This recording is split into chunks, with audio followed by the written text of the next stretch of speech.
Hello everyone. Today I would like to present to you another set of photographs and videos taken in Oslo, Norway.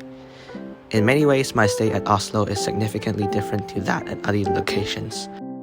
Firstly, I managed to get the most out of my public transport pass because although the center is quite small, it stretches towards the edges where I did my hikes, and most notably it covers numerous ferry services which were very scenic.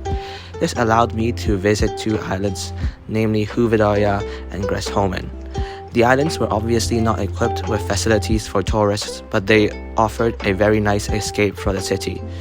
For instance, there were ruins of the military base on the islands and a very cute lighthouse that offered a nice vantage point of yachts and ships passing by. Secondly, it has very convenient access to nature, perhaps even more so than Hong Kong. Throughout my 3 days at Oslo, I've done 2 longer distance treks and briefly walked on 2 islands. The first hike was at Furgnesdalen, which is accessible at the end of Metro Line 1 or the Holmenkollen line. For that hike, I also had the opportunity to visit the Holmenkollen Bakken or the ski jump hill. The second hike is at Sognsvann, which is accessible at the end of Line 5. I wouldn't say either routes are particularly scenic, and in fact I would say the metro ride was the most scenic. But I did run into very clear lakes whose reflections were near immaculate. I wish I had a tripod and neutral density filter for proper long exposure photography though. Thirdly, the city had the smoothest cycle paths of any city I've visited thus far.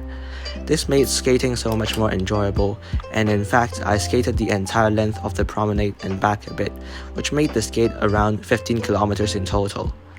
Along the way, I enjoyed the views of the harbour and quickly sightsaw attractions. There was a good mix of both historical sites like the Akershus Fortress and old coffee factory, as well as modern buildings like the Opera House. It was also interesting to see people in their bathing suits and swimming at various piers, which is bizarre considering that it must have rained in the last few consecutive days or even in the last few hours. And in fact, there was even a jumping board at one of the piers. Some of the other things I did was visit the Tramways Museum and the Munch Museum. The Tramways Museum was quite enjoyable, though I don't remember too much or too specific about the trains I saw there.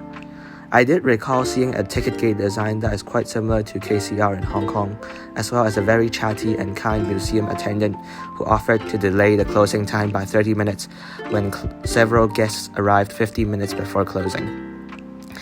In contrast, the Munch Museum is much more commercialized and organized as expected, but the life of Edward Munch and the numerous iterations of his artwork were presented very coherently, clearly by very knowledgeable curators.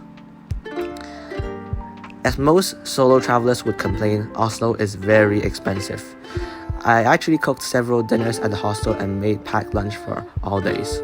But I guess this is probably true for most Scandinavian cities, so it's unlikely I'll come again in the future. Or maybe I will. Who knows? Anyways, thanks for watching, and next up is Copenhagen, which I shall hopefully publish very soon. Goodbye until next time.